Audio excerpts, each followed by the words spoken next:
Assalamualaikum warahmatullahi wabarakatuh. Shalom, Om Swastiastu, Namo Buddhaya, dan salam sejahtera untuk kita semua.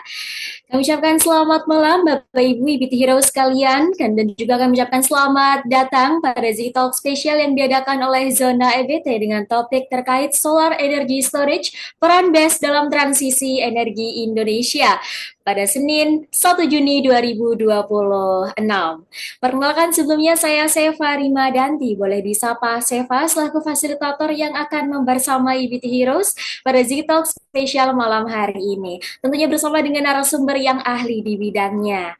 Sebelumnya yang kami hormati narasumber kita pada malam hari ini yakni Pak Gema Wahid Arya Satya selaku Project Associate dari Akarta Energy serta Bapak Ibu IBT Heroes peserta Z-Talk dari berbagai instansi baik dari latar belakang akademisi, praktisi, peneliti, dan siapa saja yang tertarik memahami lebih dalam terkait peran solar energy storage.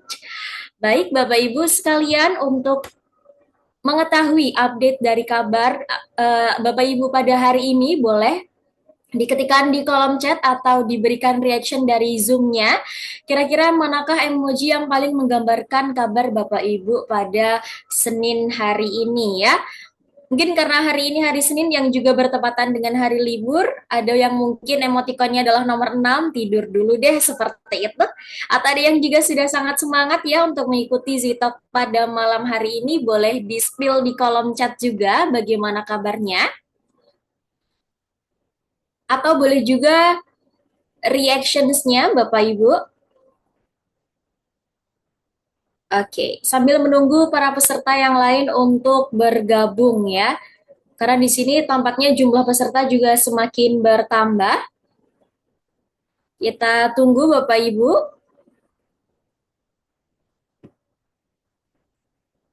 Oke, terima kasih untuk responsnya.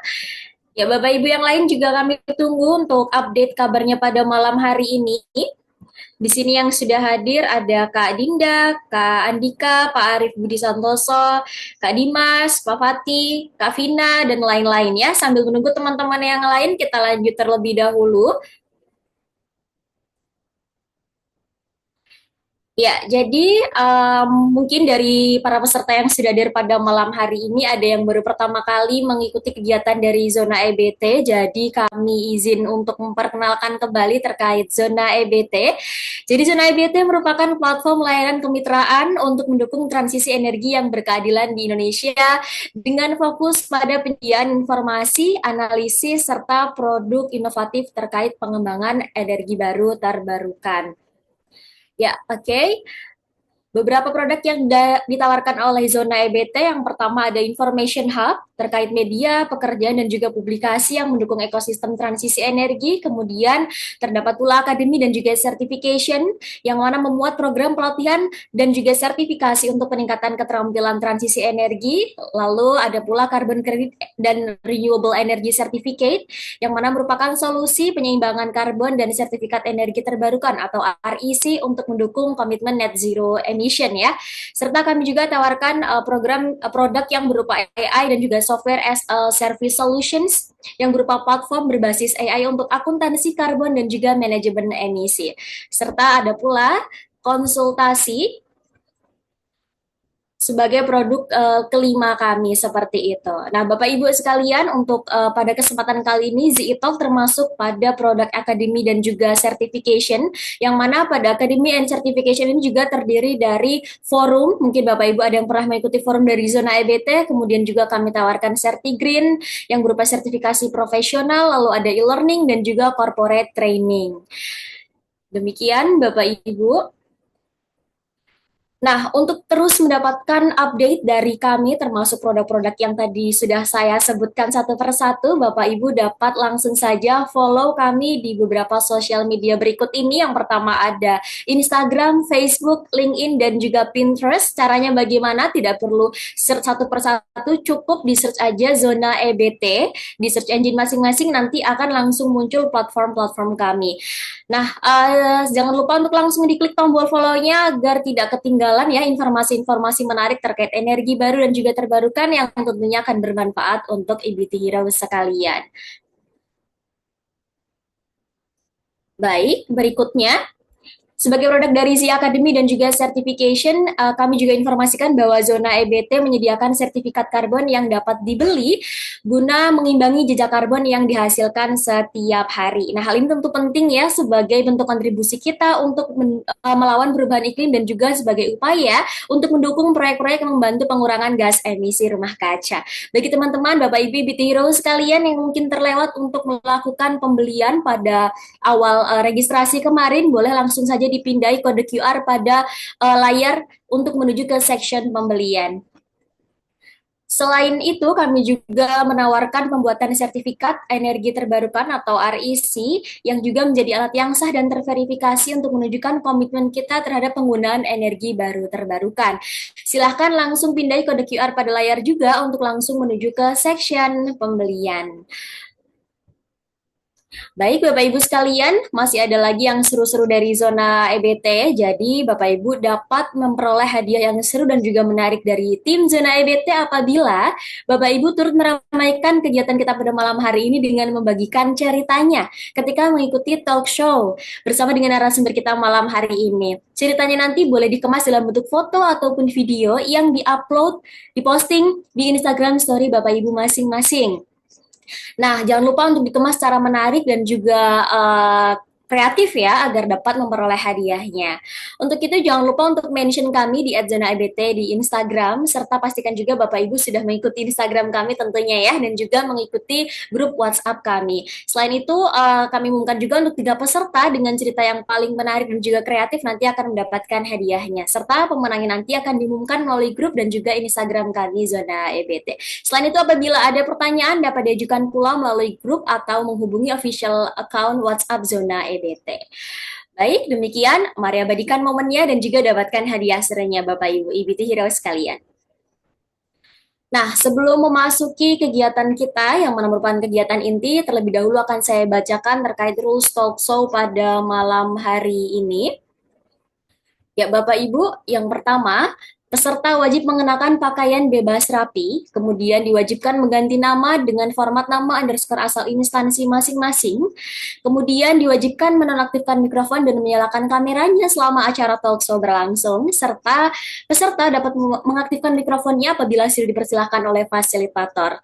Adapun peserta juga dilarang untuk mencoret-coret, membuat kegaduhan, baik melalui chat maupun via mikrofon, atau bertindak tidak sopan di depan kamera selama acara talk show berlangsung. Serta tentu saja peserta diwajibkan mengikuti peraturan selama acara talk show ini berlangsung. Ya baik, Bapak Ibu sekalian, sesaat lagi kita akan segera menuju ke pematerian dari narasumber hebat kita pada malam hari ini. Namun terlebih dahulu akan saya perkenalkan beliau, Pak Gema Wahid Arya Satya, selaku Project Associate dari Akarta Energy. Nah, beliau juga merupakan seorang energy consultant, teman-teman, serta berpengalaman juga sebagai Power System Engineer pada PT Quadrant Solusi Engineering. Jadi Pak Gema juga telah berpengalaman selama lebih dari 3 tahun dalam penanganan renewable energy, power plants, power system modeling, dan juga studi grid impact. Luar biasa, bukan BT Heroes, narasumber kita pada malam hari ini. Ya, tampak Pak Gema juga sudah hadir pada Zoom meeting malam hari ini. Mungkin kita sapa terlebih dahulu. Selamat malam Pak Gema. Selamat malam Bu Seva dan juga rekan-rekan semuanya. Oke, bagaimana kabarnya malam hari ini Bapak?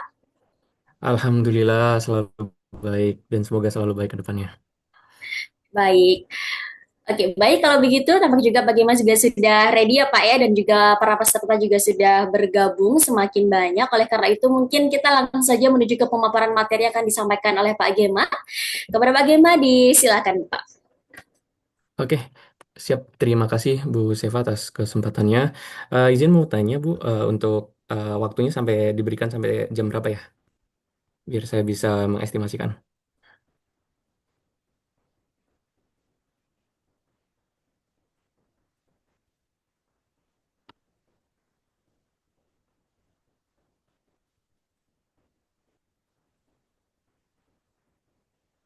Untuk layar saya sudah terlihat?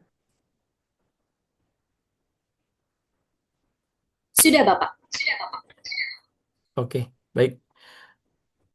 Izin saya mulai. Oke, Assalamualaikum warahmatullahi wabarakatuh. Selamat malam rekan-rekan semuanya yang ada di Zoom ini. Semoga dalam keadaan baik, sehat, dan semangat ya di malam hari ini. Pada malam hari ini saya akan memulai terkait pemaparan. Kebetulan diminta untuk sharing terkait solar energy storage dan juga peran Battery Energy Storage System dalam transisi energi Indonesia. Adapun di sini materi ini kita akan memahami teknologi yang cukup penting di sektor ketenaga listrikan, yaitu penyimpanan energi baterai sebagai enabler utama dalam percepatan adopsi PLTS dan juga sistem ketenaga listrikan yang ada di Indonesia. Seperti yang tadi disampaikan ya oleh tim Zona IBT, adapun saya saat ini bekerja sebagai Project Associate di Akarta Energy. Untuk Akarta Energy sendiri, yaitu salah satu developer di bidang renewable energy. Untuk sekarang fokusnya di PLTS dan juga Battery Energy Storage System. Dan fokusannya juga saat ini di penyediaan listrik di daerah-daerah off-grid seperti itu. Dan untuk background saya kebetulan di teknik tenaga listrik dan juga beberapa kali ikut dalam project-project berkaitan dengan renewable energy dan juga power system operation, also power system planning seperti itu.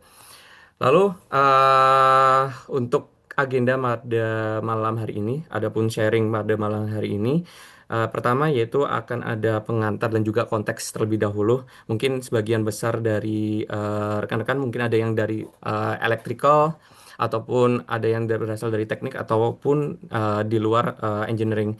Di sini di daftar isi yang pertama di pengantar dan konteks saya akan coba memberikan atau menjabarkan bagaimana energy storage system itu bekerja dan juga beroperasi hingga jenis-jenisnya seperti apa.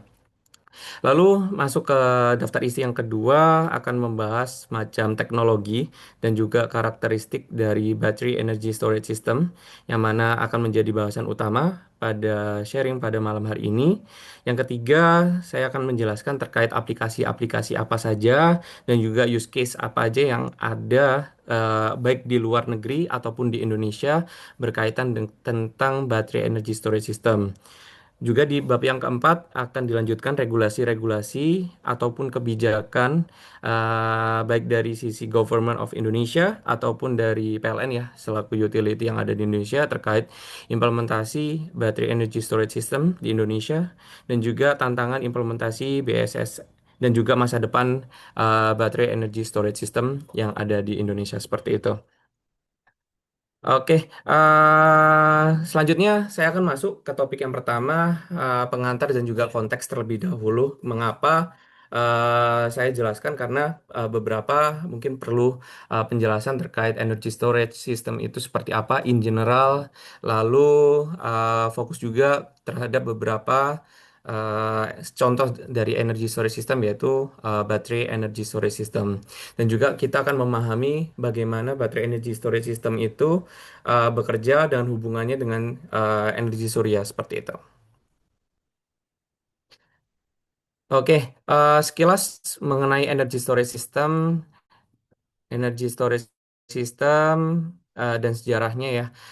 Jadi pengertian energy storage system itu sistem yang mana dia mengubah energi kinetik, potensial ataupun form-form lain dari energi yang dikonversi menjadi form lain seperti itu. Misalkan electrical energy. Jadi ada beberapa contoh energy storage yang diimplementasikan di dunia nyata. Yang paling terbesar salah satunya adalah pumped hydropower storage yang ada di kiri ini. Jadi dia memanfaatkan gravitasi dari bumi, dia menyalurkan dan juga dia akan ngepam ke atas dari reservoir yang paling bawah menuju ke atas ke upper reservoir untuk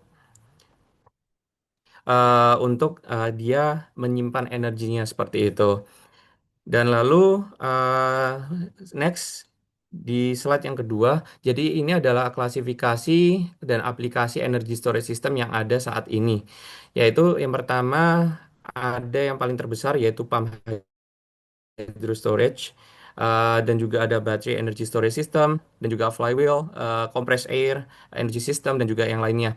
Nah, ini kenapa kita bedakan? Kita bedakan karena ini berpengaruh kepada prinsip kerja itu sendiri. Seperti itu. Sebentar, mohon maaf.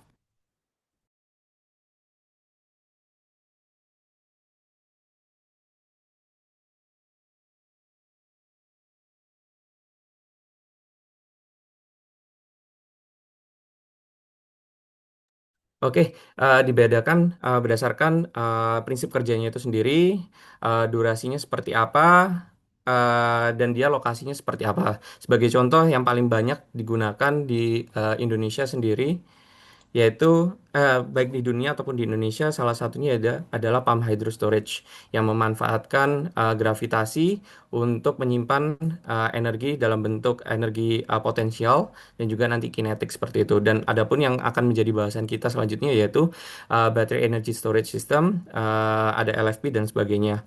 Dia itu prinsip kerjanya menggunakan basis elektrokimia, dan dia itu durasinya lebih singkat ketimbang pump hydro storage ini karena energy density dan sebagainya. Akan tetapi dia kelebihannya yaitu dia fleksibel, kita bisa taruh dia di mana saja, tidak berbasiskan dengan geografi seperti itu.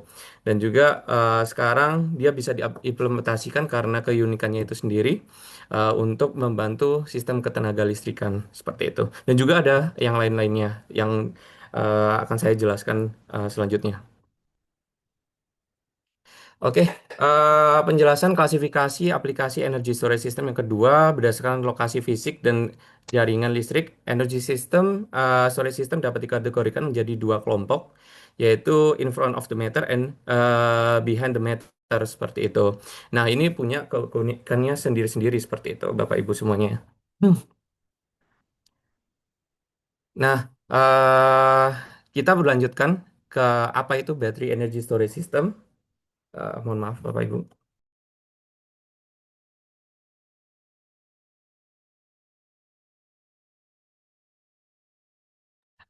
Baterai energy storage system adalah sistem teknologi yang menyimpan energi listrik dalam bentuk energi kimia menggunakan sel baterai dan juga melepaskan kembali sebagai energi listrik sesuai kebutuhan jaringan ataupun pengguna seperti itu.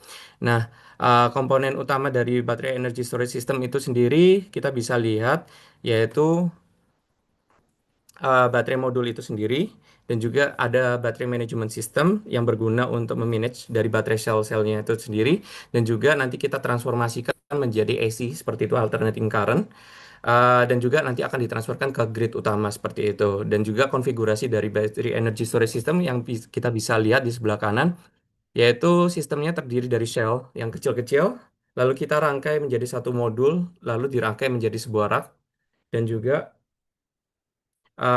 juga kita akan komunikasikan dengan battery management system dan juga kita akan gunakan komponen-komponen lain yaitu BOS dan juga komponen-komponen pendukung lainnya, kabel dan sebagainya seperti itu. Nah, mengapa battery energy storage system ini penting untuk energi surya? Karena energi surya sendiri dia punya keterbatasan yaitu intermittency dan juga variability itu sendiri. Nah, seperti yang terlihat pada gambar yang ada di sebelah kanan sendiri paling ujung, ini adalah kurva output dari PLTS itu sendiri. Nah, PLTS sendiri itu dia kan menghasilkan energi listrik ketika matahari itu sudah muncul. Dari foton kita konversikan menjadi energi listrik, tetapi dia punya keterbatasan, yaitu keterbatasan ketika dia tertutup oleh awan, sehingga dia tidak bisa menghasilkan energi listrik seperti itu. Dia tergantung oleh cuaca seperti itu, Bapak Ibu semuanya. Dia bisa naik dan turun fluktuatif mengikuti mengikuti lingkungan yang ada di sekitar tersebut. Dan juga intermittency ini kita uh, bisa selesaikan masalah tersebut apabila kita menggunakan battery energy storage system karena sistem sebentar.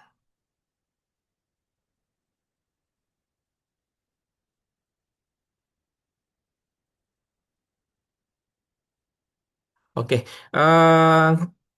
Masalah-masalah yang muncul ketika PLTS tanpa base yaitu karena intermitensinya itu sendiri, karena di malam hari juga tidak ada energi matahari ya, sehingga dengan cuaca yang mendung ataupun di malam hari dia outputnya yaitu nol atau mendekati zero atau mendekati nol, dan juga ketidaksesuaian supply dan demand.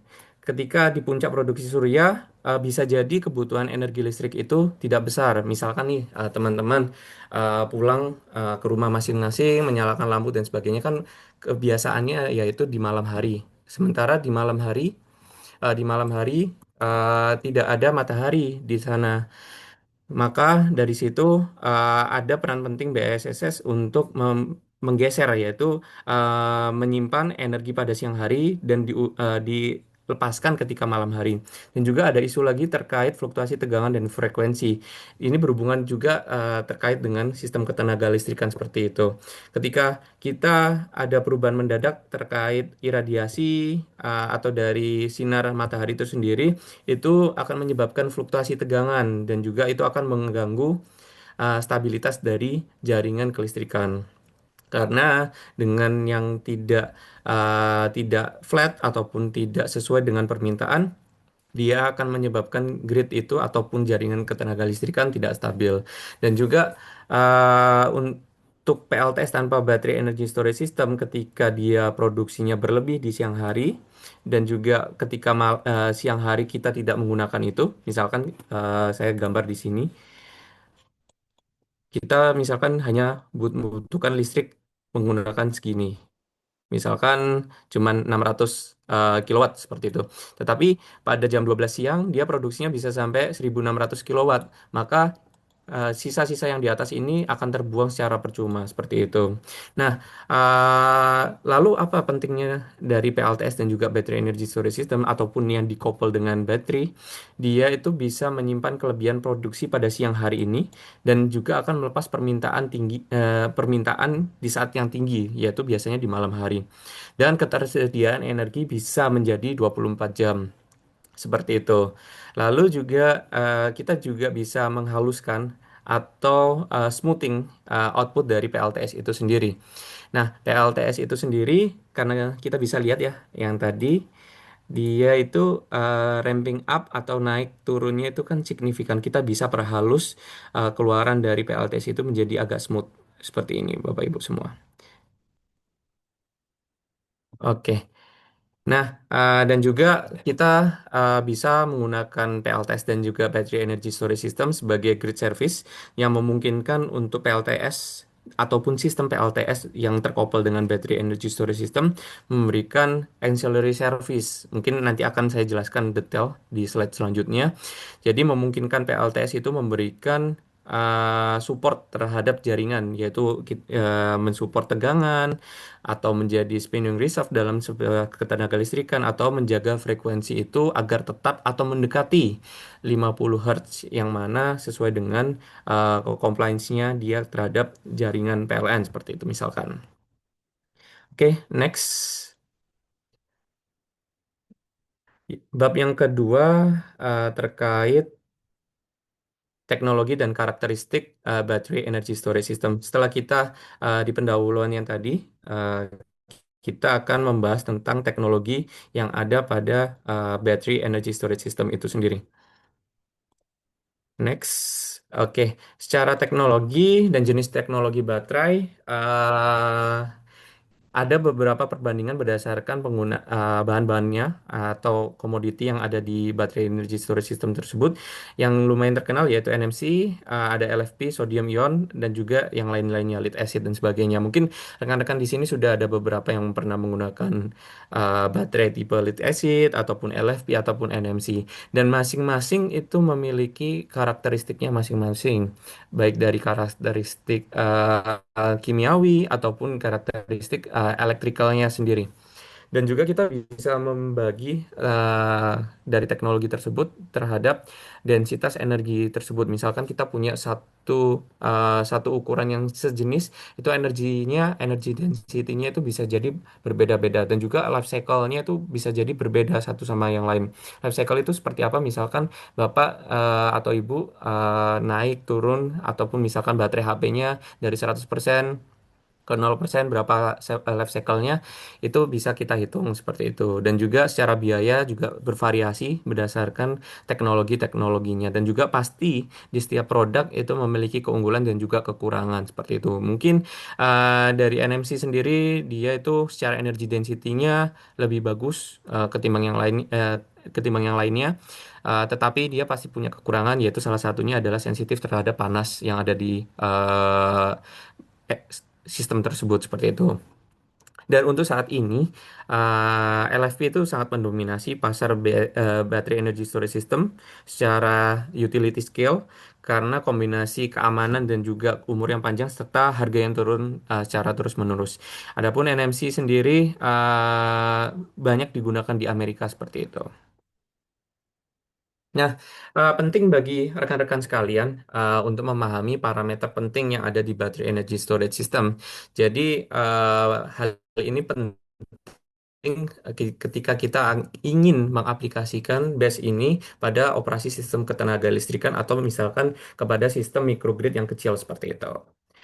Salah satu hal yang penting yaitu memahami parameter ini karena memahami spesifikasi dan juga parameter teknis ini dalam BESS sangat penting untuk menentukan performance dari sistem yang kita akan bikin dan juga kita bisa menentukan kelayakan dari sistem yang kita akan buat seperti itu. Salah satu terms yang cukup penting yaitu energy capacity-nya. Misalkan eh, kita membutuhkan baterai sebesar 10 mWh untuk membantu support sistem ketenaga listrikan yang ada di Kalimantan misalkan. Berarti itu apa sih energy capacity? Biasanya satuannya antara kWh atau enggak mWh tergantung tingkat density-nya atau ke tingkat kebutuhannya. Jadi total energi yang dapat disimpan ataupun dilepaskan dalam satu siklus penuh.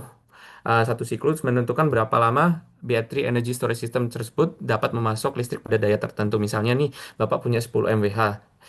Dia bisa memasok 10 mW selama 1 jam atau 5 mW selama 2 jam.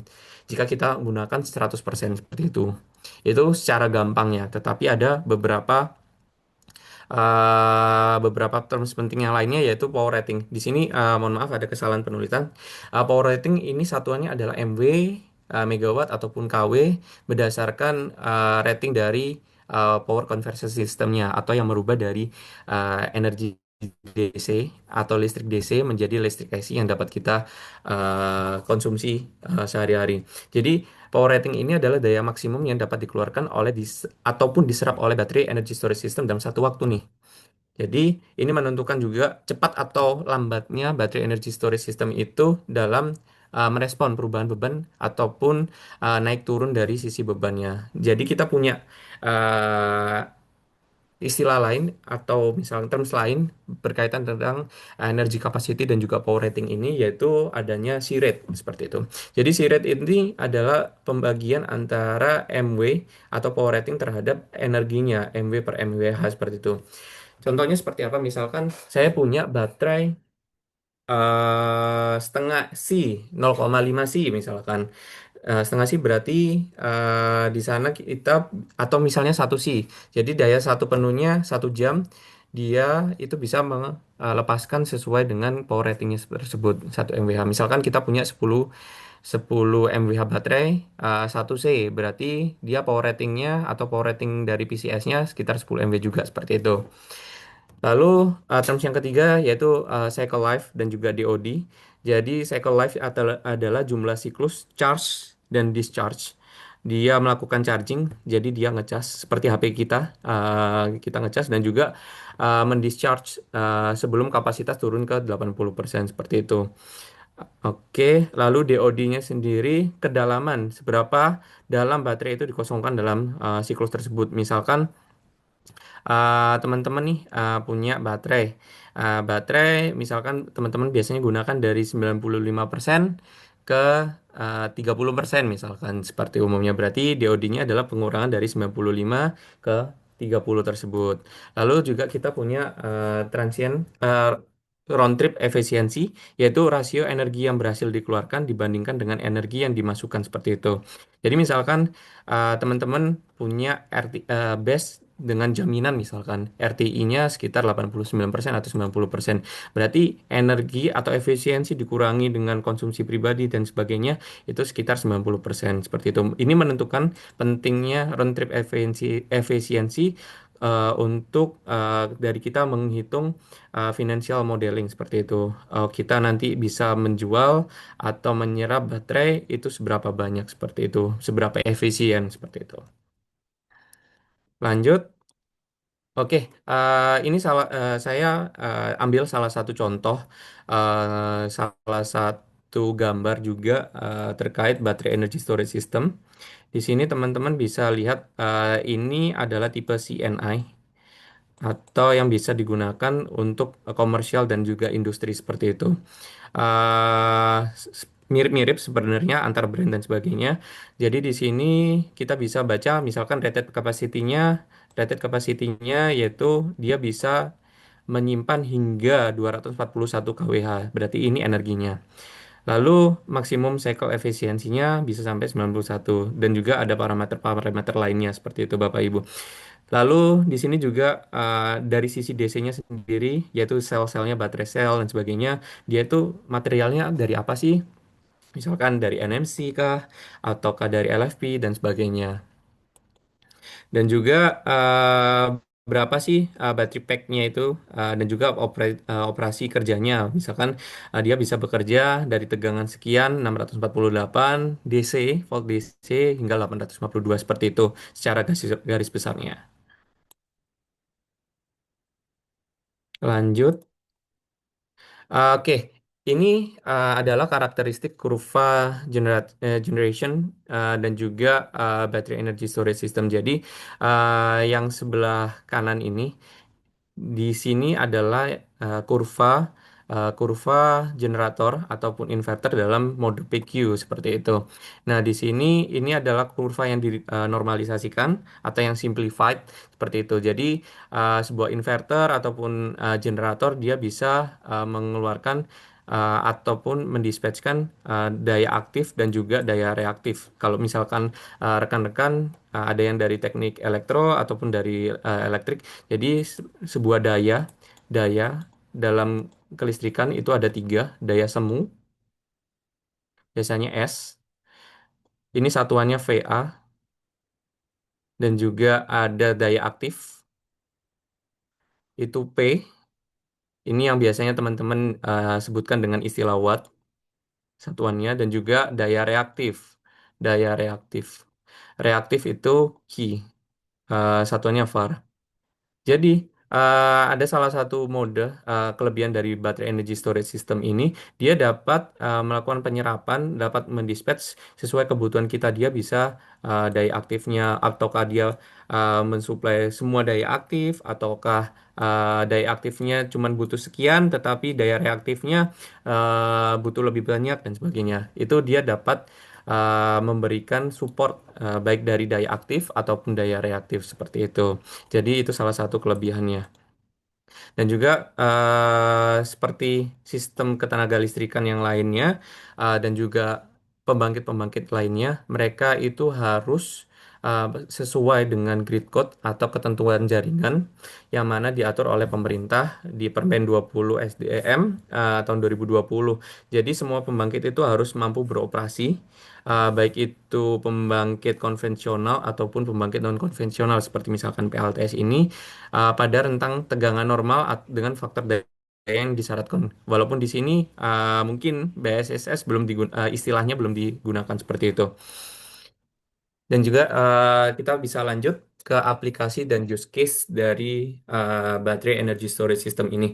Karena tadi saya sempat jelaskan ya terkait kelebihan dari sistem BESS ini, dia dapat support lebih fleksibel ketimbang synchronous generator atau misalkan pembangkit-pembangkit konvensional lainnya.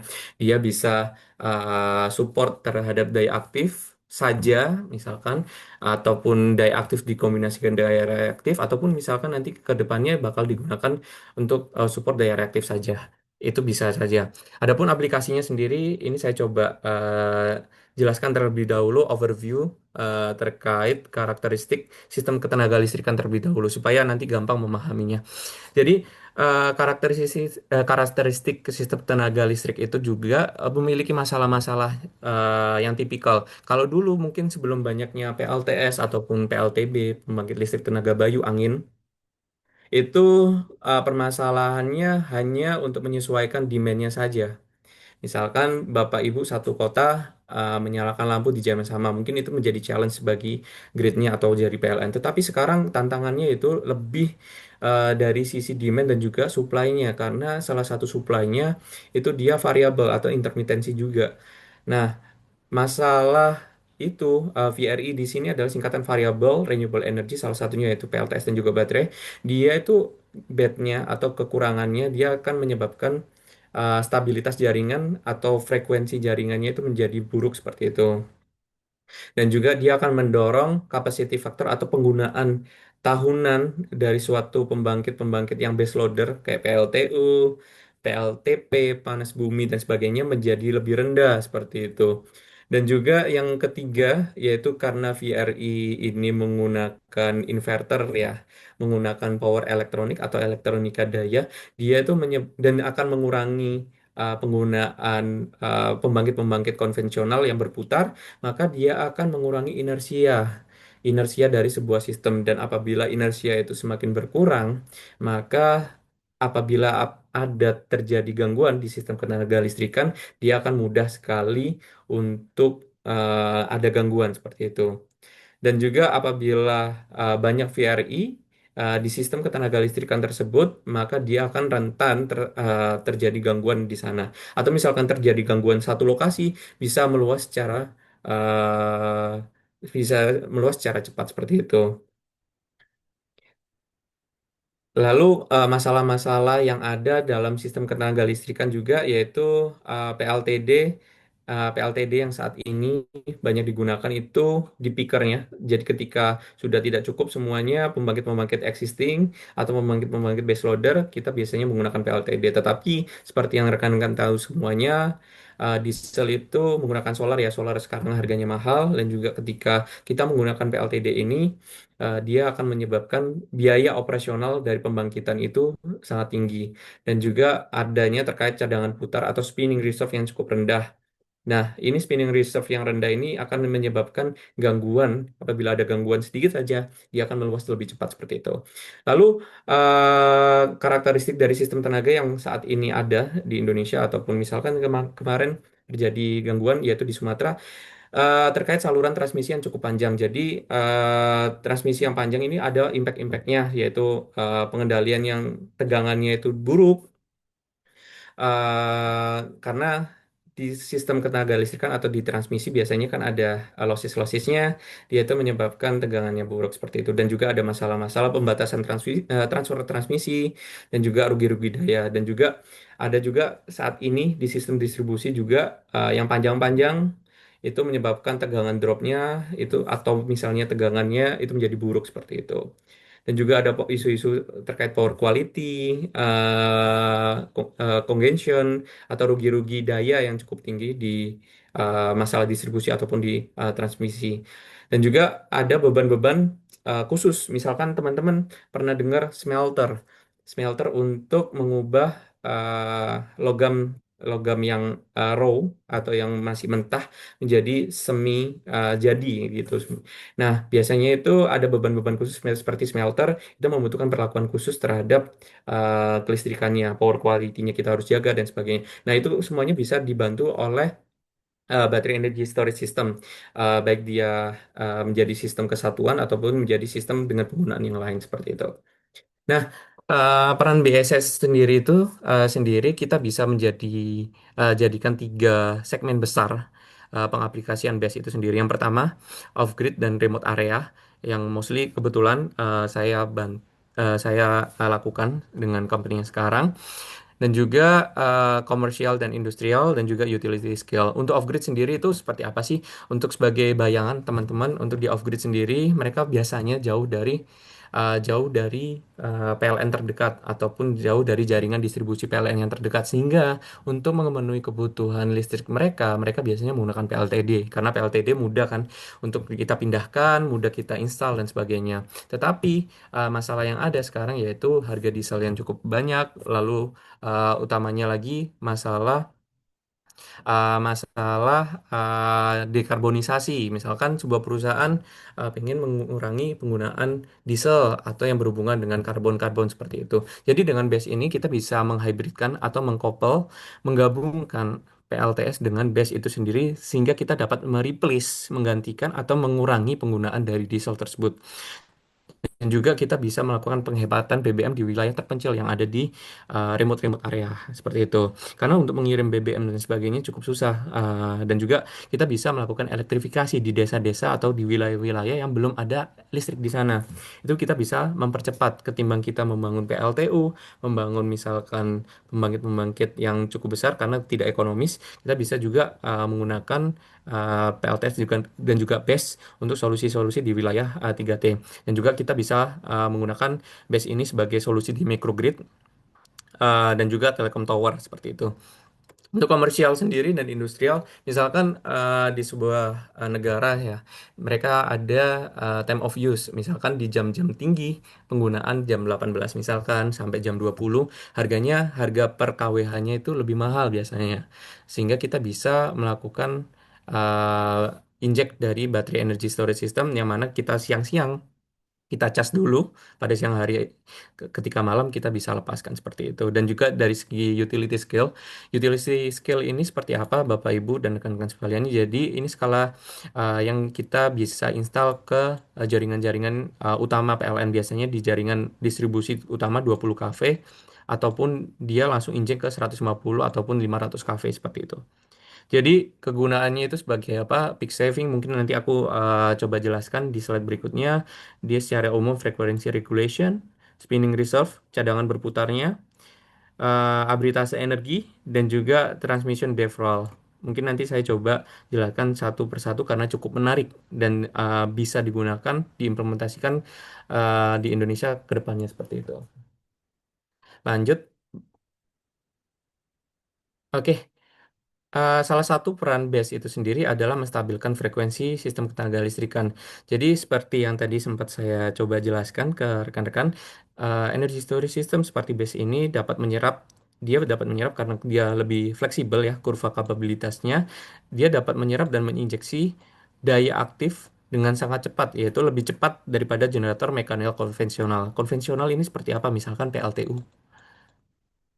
PLTG dan sebagainya. Itu dia untuk naik dan turun biasanya di konvensional dia ada batasan mekanik. Dia nggak bisa tiba-tiba kita naikkan dari 20 mW ke 80 mW, itu nggak bisa. Tetapi dengan inverter, dengan base ini ataupun dengan power electronics, kita bisa melakukan injek daya aktif di saat dia dibutuhkan seperti itu. Dengan kemampuan yang tadi, base itu dapat mempunyai peranan dalam menstabilkan frekuensi sistem. Jadi frekuensi yang misalkan di rumah-rumah teman-teman semua 50 Hz. 50 Hz ini implikasi dari supply supply dengan demand itu yang sama seperti itu Bapak Ibu. Jadi kalau misalkan ada salah satu beban naik dan turun, pembangkit juga harus bisa naik dan turun secara signifikan. Nah, makanya itu salah satu pentingnya BESS yaitu dia dapat menstabilkan frekuensi pada sistem tenaga listrikan. Lanjut lagi Bapak Ibu. Mungkin ini agak teknis ya. Nanti saya coba jelaskan lagi. Nah, peran selanjutnya yaitu dalam meningkatkan fleksibilitas dari sistem tersebut. Seperti yang tadi, dia karena kurva kapabilitasnya dia lebih fleksibel, dia bisa melakukan fast ramping capability untuk merespon perubahan daya dalam hitungan detik nih, Bapak Ibu semuanya. Misalkan nih, Bapak Ibu semua, eh, yang awalnya daya sistem tersebut 500 mW misalkan, konstan nih. konstan. Tiba-tiba Bapak Ibu setelah saya produksi dia menyebabkan turun atau misalkan eh, Bapak Ibu menurunkan menjadi 400. Nah, kalau pembangkit yang biasa, dia itu nggak bisa dari 500 ke 400 ini dalam 1 detik atau dalam hitungan milisekon atau misalkan dalam 2 detik, 5 detik. Dia pasti perlahan-lahan. Tetapi kalau dengan sistem energy storage system ini, kita bisa lebih fleksibel, dia bisa lebih cepat seperti itu. Turunnya ramping up, ramping down-nya lebih cepat seperti itu. Lanjut lagi. Oke. Nah, dampak energy storage system ini terhadap biaya operasional sistem karena kalau misalkan nih teman-teman ketika beban ingin tinggi nih ya tinggi dari yang awalnya misalkan 100 ke 500 nih misalkan.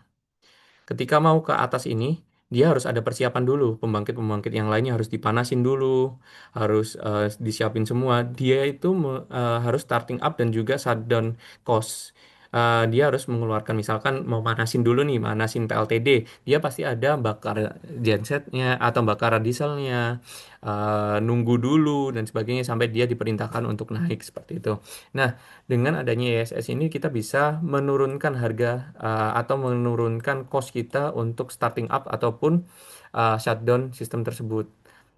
Lalu juga kita bisa mengurangi ramping lossesnya dan juga biaya bahan bakar cadangannya dan juga kita bisa menurunkan sistem marginal cost. Ini sistem yang marginal cost biasanya ini yang di US ataupun di Eropa, dia ada nodal dan sebagainya.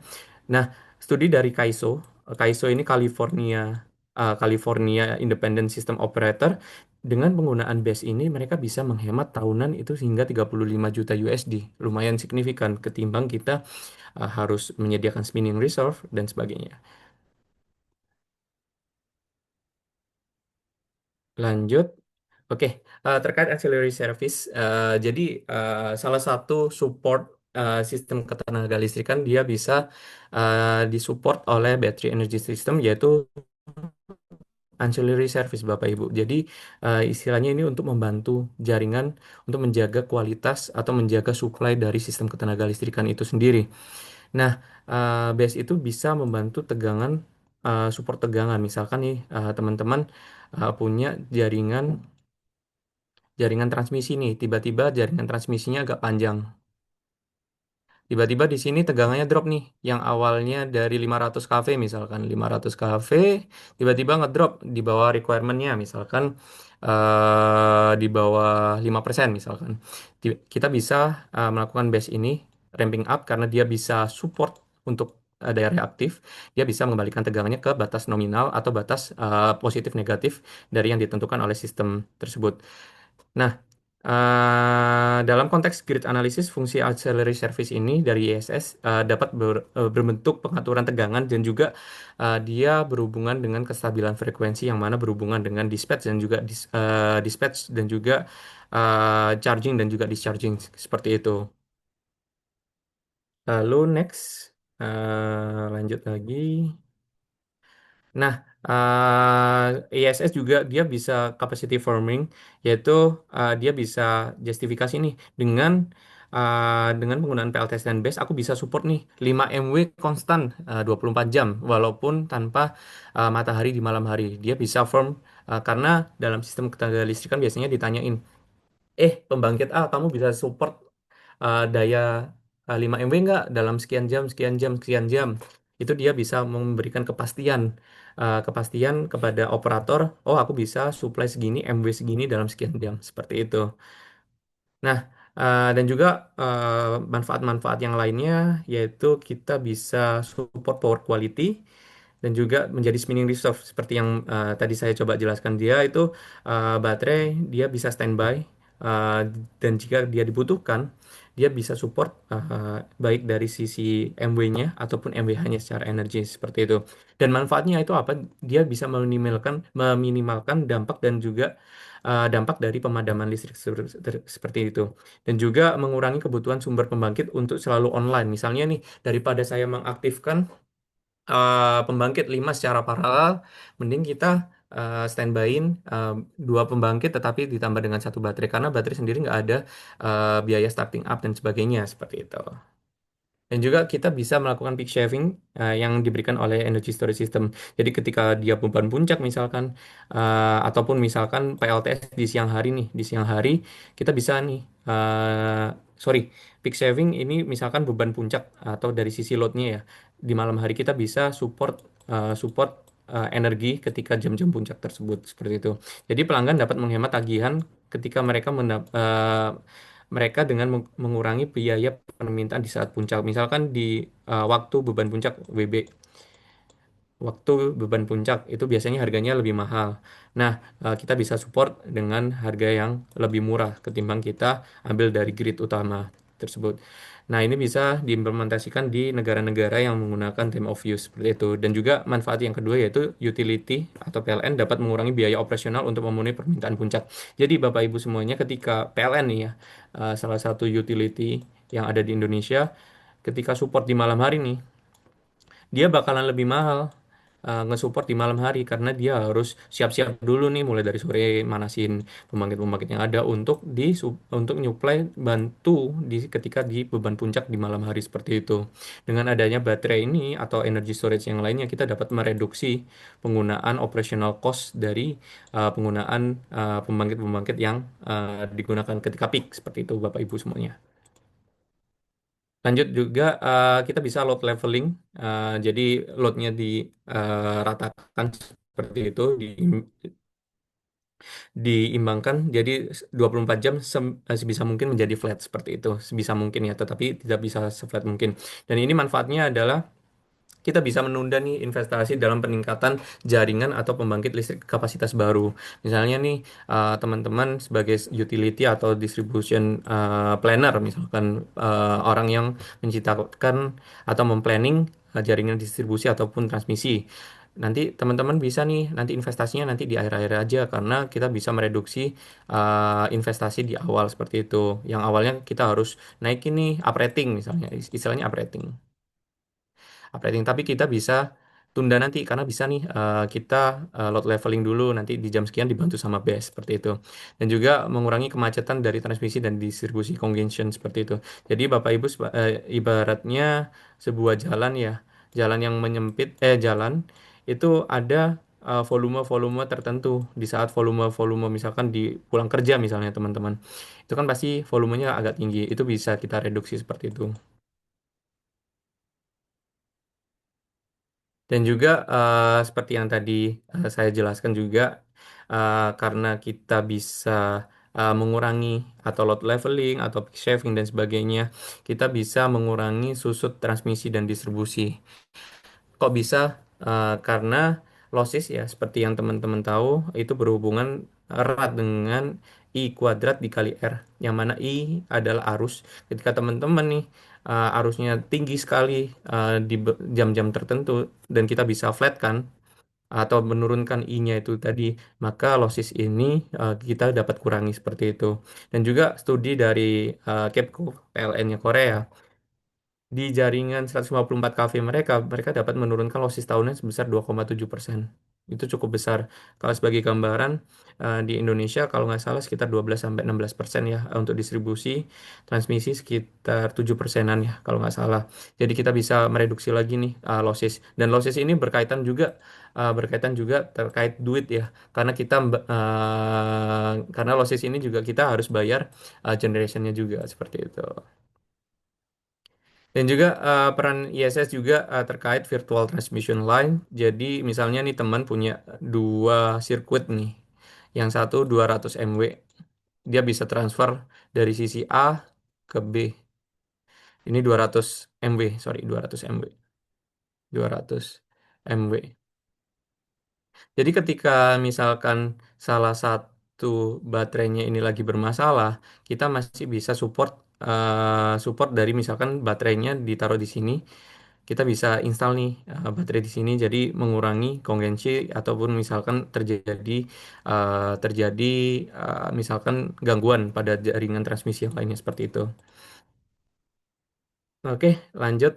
perkembangan proyek BESS di Indonesia sebenarnya sudah ada. Kalau nggak salah di Nusa Penida itu ada PLTS dan BESS, dan juga kalau nggak salah di IKN juga sudah ada BESS di Indonesia. Dan ini baru yang skala utility, adapun yang skala komersial dan industrial itu sudah banyak. Dan juga di off-grid juga beberapa perusahaan sudah memulai seperti itu. Dan ini adalah contoh beberapa proyek PLTS dan juga battery energy storage system seperti itu. Oke, lanjut terkait regulasi dan juga kebijakan yang ada di Indonesia. Jadi kebijakan uh, udah mengarah mendukung implementasi baterai energy storage system di Indonesia seperti itu.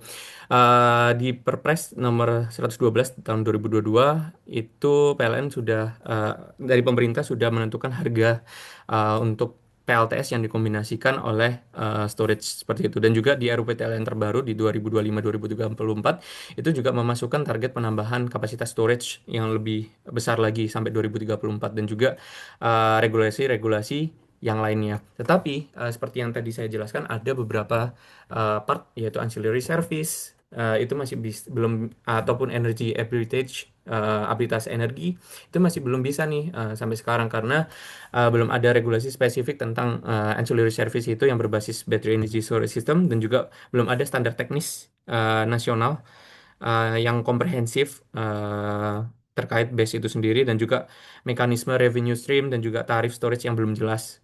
Misalkan kalau yang di Perpres nomor 112 ini, yang kalau saya baca dia sekian persen, 60% dari 60% dari harga listrik PLTS-nya. Dan juga kalau misalkan di compare dengan sistem-sistem yang ada di Eropa dan sebagainya, dia karena market ya, karena supply and demand, maka harganya agak tinggi seperti itu. Itu sih gapnya yang ada di Indonesia. Dan juga kita bisa lihat skema bisnis dan juga model monetisasi dari BES ini sendiri. Jadi revenue streamnya kita bisa kalau misalkan ancillary service ini misalkan udah masuk di Indonesia ya, atau udah masuk market di Indonesia, kita bisa nih melakukan capacity payment seperti itu. Jadi saya sebagai pemilik base nih, aku bakal dibayar untuk ready di jam-jam tertentu seperti itu. Ataupun aku misalnya sebagai seorang IPP yang punya baterai, aku bisa aja beli dari ketika beban rendah atau harga yang rendah, dan aku jual nih ketika beban puncak seperti itu. Misalnya harganya berubah-berubah gitu ya.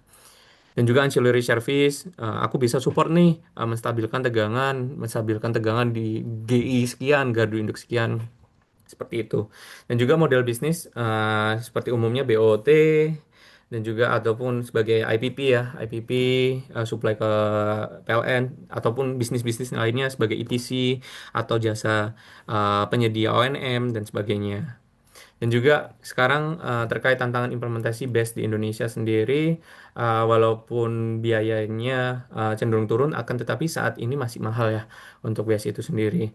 Dan juga bahkan dalam komponen BES itu sendiri, project-project BES yang cukup signifikan yaitu baterai selnya seperti itu, dan juga PCS-nya, power conversion systemnya. Dan juga ada faktor-faktor penentu lainnya nih, keekonomian dari proyek BES itu sendiri. Kita sebelum melakukan proyek ya, ataupun eksekusi proyek, pasti kita mencari funding kan, bankable atau tidak. Salah satu faktor penentu keekonomian yaitu capex per kWh-nya, lalu cycle life-nya, DOD dari sistem tersebut, round trip efisiensinya, biaya ONM-nya, dan juga biaya asuransi dan sebagainya.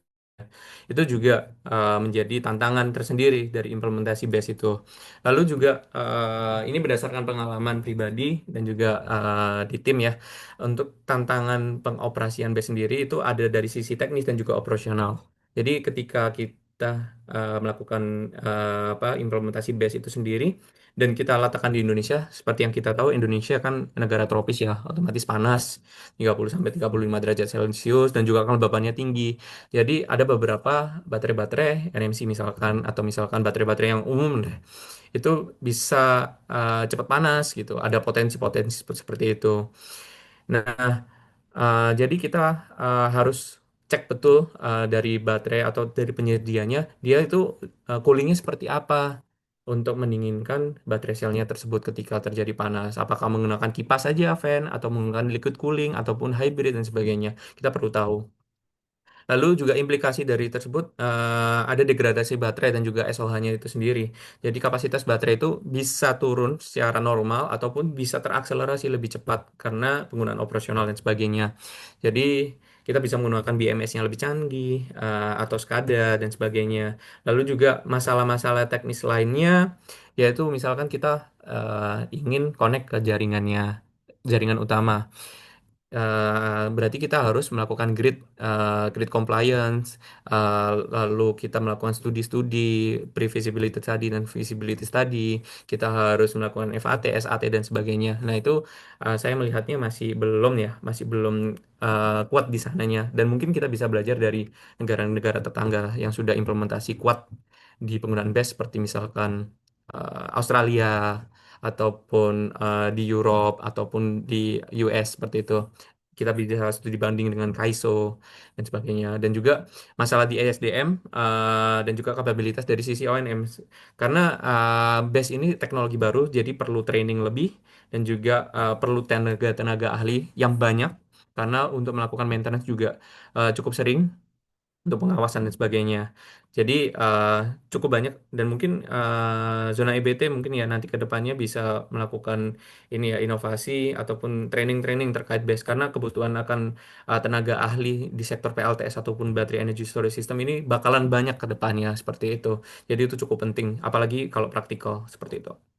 Dan juga yang terakhir yaitu masa depan implementasi BES di Indonesia seperti yang disampaikan ya mungkin Pak Bahlil dan sebagainya di RUPTL dan sebagainya kita sampai 2034 kita akan menambah sekian gigawatt baik dari itu pembangkit konvensional, pembangkit yang berputar ataupun pembangkit yang variabel dan juga kita punya target-target base-nya itu sendiri itu seperti apa ataupun storage yang lainnya seperti pump hydro, upper atau yang bawah ataupun kita juga punya target 17,1 gigawatt yang di RUPTL dan juga porsi EBT dan sebagainya cukup besar. Belum lagi misalkan program-program yang listrik desa dan sebagainya itu juga pasti akan membutuhkan tenaga-tenaga ahli ke depannya ya. Mungkin dari rekan-rekan ada yang sudah masuk di sektor ini ataupun ke depannya tertarik, ini cukup oke untuk kita masuk ke depannya. Mungkin itu saja dari saya. Saya kembalikan ke tim zona IBT.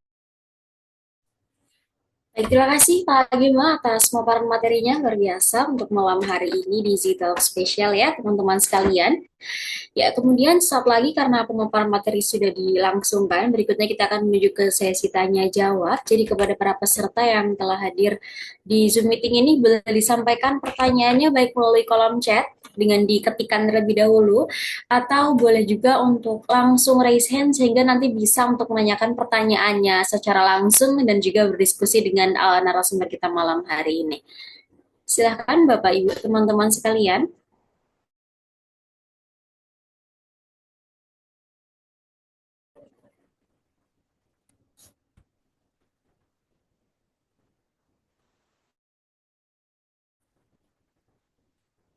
Oke, kita tunggu bersama apabila ada pertanyaan dapat diketikkan di kolom chat, teman-teman.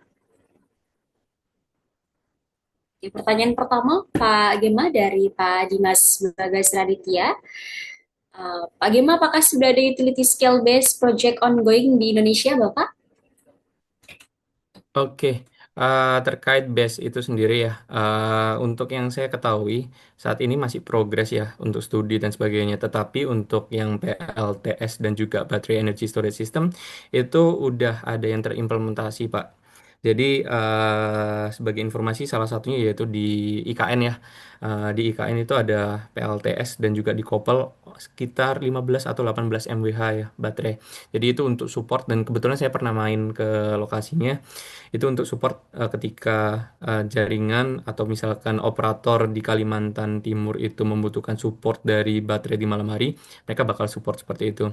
Lalu kalau nggak salah ada lagi PLTS dan juga baterai di Nusa Penida. Jadi skalanya masih kecil sih sebenarnya, nggak terlalu yang besar-besar, tetapi dia sudah ada implementasi PLTS dan juga Battery Energy Storage System seperti itu.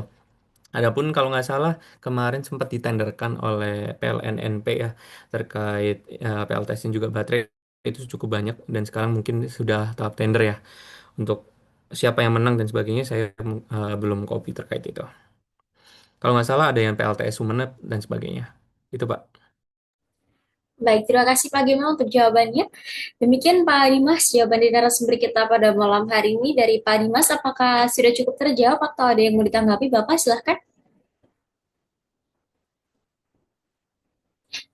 Demikian halnya untuk teman-teman yang lainnya apabila ada. Oke, terima kasih kembali Pak Dimas atas konfirmasinya. Dari teman-teman yang lain apabila ada pertanyaan kepada narasumber kita, saya ingatkan kembali dapat disampaikan melalui kolom chat atau di raise hand terlebih dahulu sehingga nanti bisa berdiskusi langsung dengan Pak Gema.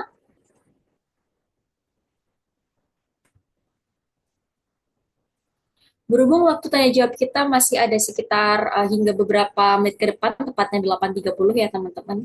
Jadi silakan. Oke, sudah ada pertanyaan yang kedua dari Pak Ivan Kurniawan, Pak Gema. Saya izin bacakan ya Pak ya. Di sini ada agaknya sekitar 3 pertanyaan. Oke, bagaimanakah cara menghitung cycle baterai? Apakah dari beberapa kali menyentuh nol atau ada metode lain, Pak? Karena akan berpengaruh pada augmentasi baterai dan degradasinya juga. Adapun terkait program diesel atau hybrid Indonesia, apakah memungkinkan jika mematikan diesel? Dan apabila terjadi shortage SOC pada shock pada baterai saat malam hari, apakah mungkin sinkron kembali secara seamless, Pak? Gimana? Oke, baik. Terima kasih atas pertanyaannya, Pak Ivan. Jadi, bagaimana sih cara menghitung cycle dari baterai tersebut? Misalkan kita punya sebuah baterai 100 kWh seperti itu. Nah, 100 kWh tetap 100 kWh itu adalah kapasitas energinya, tetapi kita biasanya tidak pernah atau tidak disarankan untuk melakukan dari awal dari 100 mWh hingga ke nol ya atau 100% hingga ke nol. Biasanya kita antara dari 95% hingga ke titik-titik tertentu misalkan 15%. Let's say kita menggunakan 80 kWh dari ratingnya yaitu 100 kWh. Berarti kan 80 per 100 itu berarti kan 0,8 cycle per hari. Jadi kalau misalkan dalam 1 tahun itu kita cycle-nya sama 80 kWh per day, berarti kan 365 dikalikan 0,8 itu sendiri misalkan. Berarti kan sekitar 292 cycle per tahun seperti itu. Itu untuk yang equivalent ya, full cycle-nya seperti itu. Lalu karena saya coba baterai yang saya coba baca yang kedua. Karena kan oke. Oke, seperti itu mungkin jawaban saya. Benar, eh, performance dari cycle itu cukup diperhitungkan ya Pak ya. Karena ada umurnya masing-masing dan misalnya tadi ya di tabel kita bisa rentak apa namanya bisa tahu penggunaannya itu hingga berapa tahun lagi ke depannya kalau misalkan kita bisa menghitung cycle tipikalnya per tahun seperti itu. Lalu terkait program dedieselisasi ataupun hybrid di Indonesia, apakah memungkinkan jika mematikan diesel? Nah, untuk ini, kalau di pertanyaannya apakah memungkinkan jika dimatikan diesel? Memungkinkan, cuman apakah kita mau investasinya lebih besar dan sebagainya itu kembali ke perhitungan, Pak. Kalau yang saya tahu dedieselisasi itu tidak mengurangi sampai 100% seperti itu, Pak. Ada beberapa lokasi yang dia masih menggunakan PLTD sebagai backup, misalkan dalam sekian hari, misalkan 3 hari, 4 hari, dia itu tidak ada matahari sama sekali. Kalau misalkan kita menghilangkan PLTD langsung di sana, berarti ada kemungkinan yang pertama kita harus melakukan sizing yang lebih besar, yang mana secara finansial lebih besar. Ataupun misalkan kita mencari optimumnya. Oh, kira-kira dalam setahun berapa kali nyala sih? Dalam setahun atau worst scenario-nya berapa hari sih dia nyala? Itu masih memungkinkan seperti itu. Dan apabila dari shortage COC baterai malam hari, apakah mungkin sinkron kembali secara seamless? Nah, itu kembali lagi ke sistem kontrolnya. Apakah dia bisa kembali lagi ke seperti kita harus bisa tahu shortage-nya itu seperti apa atau misalkan gangguan dari baterainya itu seperti apa. Kalau misalkan PLTS atau baterainya, PLTS baterainya itu bisa kita nyalakan kembali secara manual, itu mungkin nanti kita bisa atur si apa namanya kontrol sistemnya dia bakal bisa kembali lagi seperti utamanya. Itu bisa seamless. Itu kembali lagi ke PLTD-nya apakah comply dengan requirement dari kontrol sistemnya ataukah tidak seperti itu. Dan kembali lagi ke investasi ya, karena kita lihat dulu kebutuhannya apakah sesignifikan itu ataukah harus seamless ataukah tidak, kita bisa atur dari sana. Mungkin itu jawaban dari saya, Pak Ivan. Baik, terima kasih Pak Gema atas jawabannya yang luar biasa insightful dan juga komprehensif ya dari dua pertanyaan yang disampaikan oleh Pak Ivan. Dari Pak Ivan, bagaimana Bapak dari kedua pertanyaan yang sudah disampaikan tadi, apakah sudah terjawab atau ada yang mau dikonfirmasi lebih lanjut kepada narasumber kita? Silahkan. Oke, sambil menunggu respon dari Pak Ivan, Pak Gema, kita menuju ke pertanyaan berikutnya yang disampaikan oleh Pak Argia Pradana. Oke, saya izin bacakan ya, bagaimana skenario proteksi dan mitigasi thermal runway yang terintegrasi pada BMS jika terjadi anomali suhu pada salah satu grid, Pak Gima? Oke, terima kasih Pak Argia atas pertanyaannya. Jadi bagaimana sih skenario proteksi dan mitigasi thermal runway saat integrasi pada BMS jika terjadi anomali suhu pada salah satu mungkin battery pack-nya ya, pada suatu sistem seperti itu? Kalau proteksi secara sistemnya sendiri, PLTS dan juga Battery Energy Storage System, itu di baterai energy storage systemnya dia punya hierarki monitoringnya masing-masing, Pak. Jadi kita bisa bagi menjadi beberapa hierarki. Adapun dari misalkan yang paling terkecil seperti yang slide saya tadi, yang komponen terkecilnya ada baterai selnya seperti itu, sel level monitoring. Jadi itu level nolnya lah. Jadi kita punya sensor per sel modulnya ataupun dari pabrikannya itu punya sensor per selnya. Jadi kita bisa deteksi suhu per selnya itu berapa sih atau suhu beberapa selnya seperti itu. Lalu yang kedua yaitu dari hierarki yang kedua yaitu BMS-nya, Pak. Jadi BMS-nya itu dia punya mengontrol pada masing-masing rack-nya. Jadi dalam satu rack itu terdiri dari beberapa komponen selnya yang terintegrasi, baik itu serial ataupun paralel seperti itu. Nah, di sana itu dia punya BMS yang dapat mendeteksi, oh ada anomali sekian nih, sekian dan sebagainya. Nah, itu bisa terdeteksi. Lalu dari koordinasi BMS-nya itu sendiri, itu mereka akan bisa mendeteksi, oh di rack yang sekian ada masalah nih, sebelum kita ke hierarki yang selanjutnya yaitu di SCADA atau IMS-nya. Jadi kalau misalkan sudah ada fault, biasanya dia langsung mematikan sendiri agar tidak melakukan gangguan. Atau misalkan shortage pada base-nya sendiri, misalkan base-nya tiba-tiba ada gangguan tersambar petir ataupun misalkan short circuit dan sebagainya, secara proteksi sistemnya itu pasti ada overcurrent atau misalkan differential dan sebagainya itu pasti ada. Seperti itu, Pak. Semoga menjawab. Baik, terima kasih Pak Gema atas jawaban yang telah disampaikan. Demikian Pak Argia, jawaban dari narasumber kita pada malam hari ini. Dari Pak Argia bagaimana? Apakah sudah cukup terjawab atau ada yang mau ditanggapi lebih lanjut? Silahkan. Oke, kita tunggu untuk respon dari beliau, Pak Gima dan juga teman-teman sekalian. Sambil menunggu yang akan disampaikan oleh Pak Argi terkait konfirmasinya, kita menuju ke pertanyaan dari Pak Priyo ya di sini. Ada dua pertanyaan terkait perbantuan pemerintah dan juga persentase TKDN. Beliau bertanya, apakah sudah ada subsidi dari pemerintah untuk mengakselerasi pertumbuhan BES di Indonesia? Karena walaupun biaya sudah turun, tapi sepengetahuan beliau biayanya masih lumayan tinggi. Serta bagaimana juga terkait persentase TKDN untuk proyek BES di Indonesia, Pak Gema? Oke, terima kasih Pak Priyo atas pertanyaannya. Cukup menarik ini sebenarnya dan ini yang kita tunggu-tunggu sebenarnya dari pemerintah ya.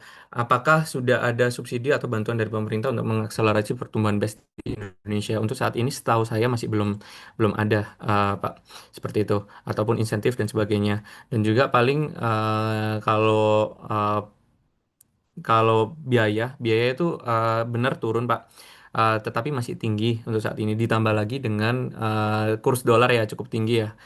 Kebetulan kita kalau impor ataupun lain sebagainya menggunakan dolar seperti itu. Jadi itu sih kita masih belum terbantu di sana. Lalu untuk TKDN sendiri saat ini masih menggunakan aturan yang sebelumnya yaitu dari Kementerian Industrial kalau nggak salah 40% atau sebagainya. Cuman saya lupa angka persisnya itu berapa dan pembagian komponennya itu seperti apa. Untuk yang terbaru berkaitan dengan TKDN Project Base saya masih belum copy untuk yang di sektor utility karena kebetulan Saya pribadi di sektor off grid seperti itu, jadi belum pernah menghitung persentase untuk project base berkaitan dengan PLN ataupun kementerian seperti itu, Pak. Baik, terima kasih atas jawaban disampaikan Pak Gema terkait pertanyaan yang disampaikan oleh Pak Priyo. Ya, demikian halnya Pak Priyo, apabila ada hal yang mau dikonfirmasi atau ditanggapi lebih lanjut terkait jawaban dari narasumber kita, boleh disampaikan. Atau bila sudah cukup juga boleh dikonfirmasi di kolom chat ya Pak ya. Oke, berikutnya berhubung waktu tanya jawab masih ada sekitar 15 menit lagi Bapak Ibu sekalian, silahkan juga apabila ada pertanyaan dapat disampaikan melalui kolom chat atau bisa raise hand juga. Nah, berikutnya ini sudah ada pertanyaan yang disampaikan oleh Pak Aldi Prasetyawan ya. Ada 3 pertanyaan, Pak Gema mungkin kita ke pertanyaan pertama terlebih dahulu. Apakah dapat rasio minimum dan maksimum penentuan BES yang digunakan ketika kita mendesain kapasitas BES kita sesuai beban yang digunakan Pak Gema? Terima kasih atas pertanyaannya Pak Aldi. Apakah ada rasio minimum dan maksimum dan penentuan BES digunakan ketika mendesain kapasitas BES sesuai beban yang digunakan? Itu kembali lagi ke masing-masing ya Pak ya. Nggak ada batasan minimum atau maksimum. Itu berdasarkan use case-nya sendiri. Jadi misalkan nih Bapak untuk peak saving aja atau misalkan untuk beban-beban yang cukup sentral tetapi tidak perlu lama, itu pasti rasionya nggak perlu yang gede-gede banget ketimbang ketimbang misalkan kita energy shifting seperti itu. Itu tergantung kembali lagi ke eh, sistem yang mau kita bikin seperti apa, kegunaannya mau seperti apa, dan use case-nya seperti apa, dan juga segi investasi, keekonomian, dan sebagainya. Itu sangat bergantung kepada scope-scope tersebut. Akan tetapi, berdasarkan pengalaman kami ya, kalau di off-grid dengan beban tipikal seperti biasa, misalkan ketika peak itu di malam, hingga pagi, malamnya itu di awal-awal aja, jam 18 sampai jam 20, dan juga peak yang kedua di saat subuh-subuh itu biasanya rasio antara PLTS dan juga baterai energy storage systemnya itu sekitar 1:3 seperti itu. Itu berdasarkan pengalaman kami. Tetapi itu bisa jadi berubah tergantung permintaan dari klien ataupun permintaan dari sisi off-takernya seperti itu, Pak. Itu untuk pertanyaan yang pertama. Baik, terima kasih Pak Gema atas jawabannya terkait pertanyaan yang disampaikan oleh Pak Aldi. Demikian Pak Aldi.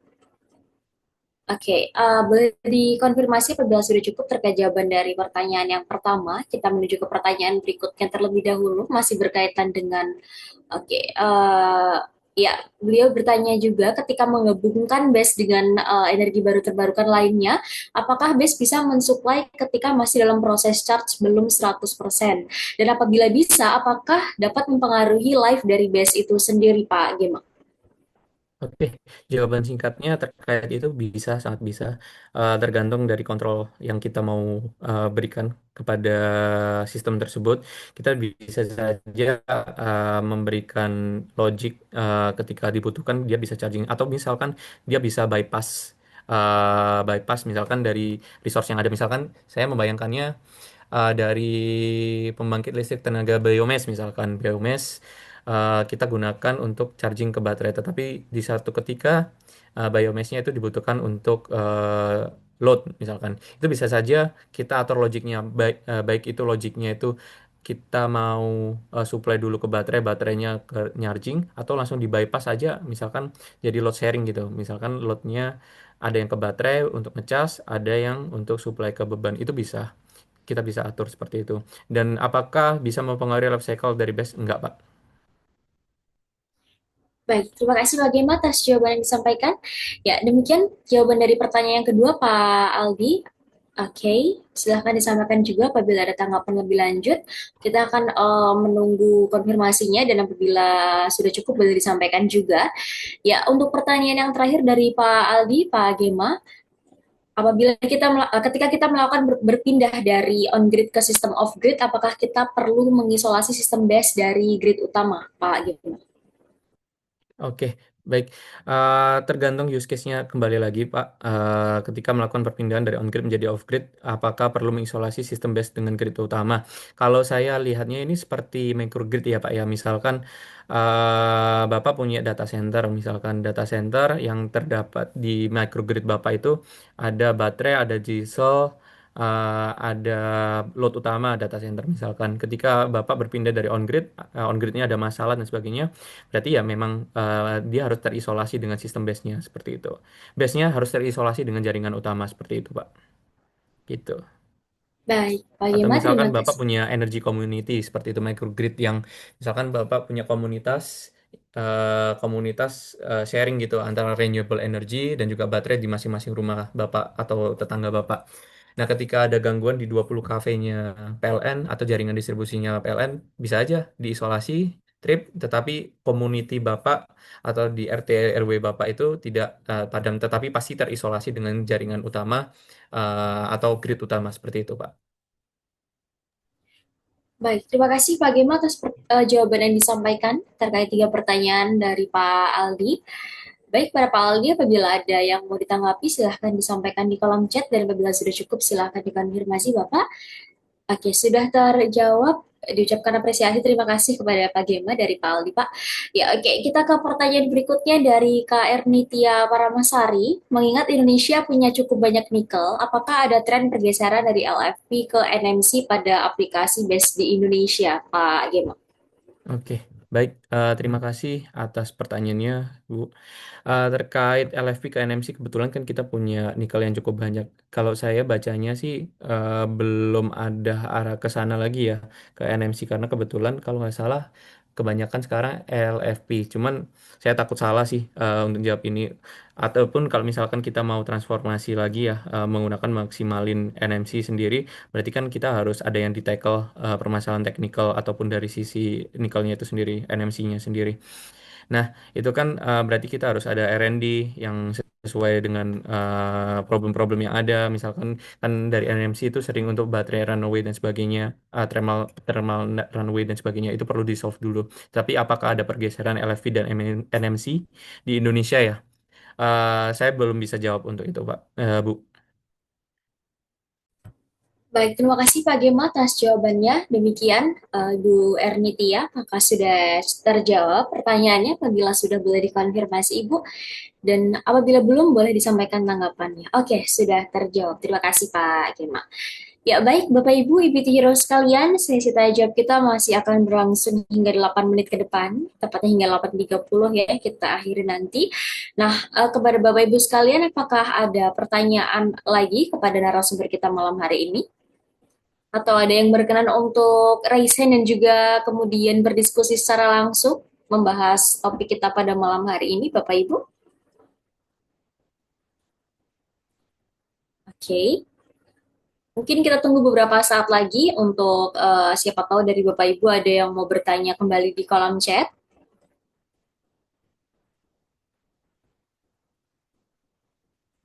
Kita tunggu hingga pukul 8 lebih, oke, sekitar 1 menit lagi mungkin ya, 8.24 ya. Apabila sudah tidak ada yang mau bertanya, maka nanti sesi tanya jawab kita cukupkan pada pukul tersebut seperti itu. Apakah setuju?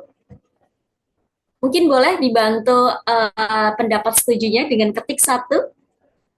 Apabila sudah tidak ada pertanyaan hingga pukul 8.24, kita akhiri sesi tanya jawabnya. Oke, boleh di reaction juga. Terima kasih Pak Sigit.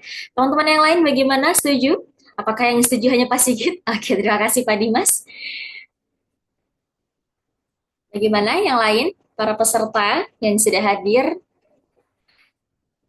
Oke, sugesti dari saya mungkin karena kita sudah bertemu langsung ya dengan ahlinya di sini ada Pak Gema, dan waktu tanya jawab masih ada sekitar 7 menit ke depan. Jadi sayang sekali kalau tidak dimanfaatkan untuk bertanya ya teman-teman.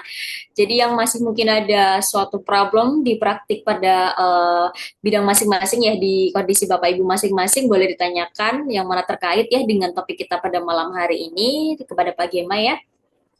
Ya oke, nampaknya sudah tidak ada pertanyaan lagi dan waktu sudah menunjukkan pukul 8.24 Pak Gema. Jadi, dan juga tadi para peserta beberapa juga sudah menyetujui dengan thumbs up ya, meskipun saya meminta klik satu tapi tidak ada juga, tidak apa-apa, baiklah. Kalau begitu mungkin kita cukupkan terlebih dahulu untuk sesi tanya jawabnya pada malam hari ini. Luar biasa, apresiasi setinggi-tingginya untuk narasumber kita. Terima kasih banyak Pak Gema atas ketersediaan waktunya, kemudian sharing ilmunya, pengalamannya luar biasa sekali. Itu hal kesempatan yang tidak boleh untuk dilewatkan ya, sangat-sangat berharga dan juga penting di sini. Dunia bisa memberikan insight kepada para peserta IBT Heroes yang sudah hadir dan juga membawa manfaat untuk banyak pihak. Luar biasa Pak Gema. Oke, sesaat lagi karena sesi tanya jawab kita sudah kita akhiri, kita akan menuju ke sesi dokumentasi. Jadi Bapak Ibu teman-teman silahkan untuk bersiap karena kita akan menuju ke sesi dokumentasi. Seperti biasa, silahkan dinyalakan kameranya. Oke. Dan yang tidak terkendala untuk menggunakan virtual background, boleh digunakan virtual backgroundnya supaya bisa lebih selaras, seragam seperti itu. Oke. Kita tunggu. Di sini baru sekitar 8 orang yang menyalakan kamera. Boleh dinyalakan juga Bapak Ibu, kita tunggu ya. Oke, sudah semakin banyak. Terima kasih Bapak Ibu. Yang mau bersiap-siap dulu, merapikan hijabnya, merapikan rambutnya juga boleh, supaya nanti ketika dijepret ya, didokumentasikan gitu. Rapi, oke.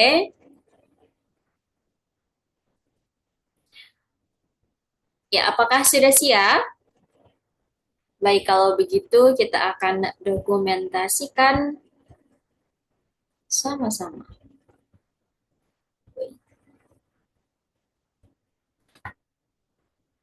Oke, dalam hitungan 3, 2, 1 nanti akan saya dokumentasikan. Untuk sekarang boleh dibantu Bapak Ibu tersenyum ke arah kamera supaya yang tertangkap wajahnya ketika tersenyum. Oke, dalam hitungan 3, 2, 1. Oke, sudah terdokumentasikan. Nah, terima kasih Bapak Ibu yang sudah berkenan menyalakan kameranya. Dan bagi yang belum juga tidak apa-apa, mungkin ke depannya ketika sudah kita Talk lagi, Bapak Ibu hadir, silakan nyalakan kameranya supaya lebih seru dan aktif ya, terlihat aktif ya tentunya ya. Ya baik Bapak Ibu sekalian, demikianlah untuk Talk kita pada malam hari ini bersama dengan narasumber hebat kita Pak Gema Wahid Arya Satya. Luar biasa Bapak Ibu, keren sekali ya pematerian kita pada malam hari ini, diskusinya juga luar biasa, terlihat Bapak Ibu antusias mengikuti, interaktif juga ya melalui kolom chat, dan Pak Gema juga dapat menjawab pertanyaan dari Bapak Ibu sekalian dengan luar biasa ya, menunjukkan betapa hebatnya narasumber kita pada malam hari ini. Ya, baik. Berikutnya saya ingatkan juga kepada Bapak Ibu IBT Hero sekalian untuk jangan lupa mengisi link presensi yang sudah dibagikan di full link. Bagi Bapak Ibu yang mungkin mengikuti grup talk show, di sana sudah ada full link yang berisi link Zoom-nya, kemudian ada link virtual background, ada link presensi. Silahkan diisi di sana, yang mana di sana juga memuat evaluasi supaya nanti dari tim Zona EBT dapat meningkat ya untuk performa ke depannya berdasarkan evaluasi yang disampaikan oleh para peserta. Ya, dengan demikian berakhirlah sudah Z-Talk pada malam hari ini terkait solar energy storage peran BES dalam transisi energi Indonesia. Tentunya bersama dengan Pak Gema Wahid Arya Satya selaku narasumber pada malam hari ini. Ya, kami ucapkan terima kasih sekali lagi kepada IBT Hero sekalian yang telah hadir dari awal tadi hingga berakhirnya acara pada malam hari ini. Serta kami ucapkan mohon maaf yang setulus-tulusnya apabila ada hal yang kurang berkenan di hati IBT Hero sekalian. Akhir kata dari saya Farima selaku fasilitator pamit undur diri. Wassalamualaikum warahmatullahi wabarakatuh. Shalom, Om Santi, Santi, Santi Om, dan salam kebajikan. Sampai jumpa di kegiatan Zona EBT berikutnya. Jangan lupa apabila ada zitok, boleh sekali untuk join kembali Bapak Ibu sekalian. Stay tune juga untuk update kami. Selamat malam dan selamat beristirahat. Terima kasih semuanya. Izin meninggalkan Zoom. Terima kasih Pak Gemas. Silakan Bapak. Saya selalu, sukses selalu Bapak.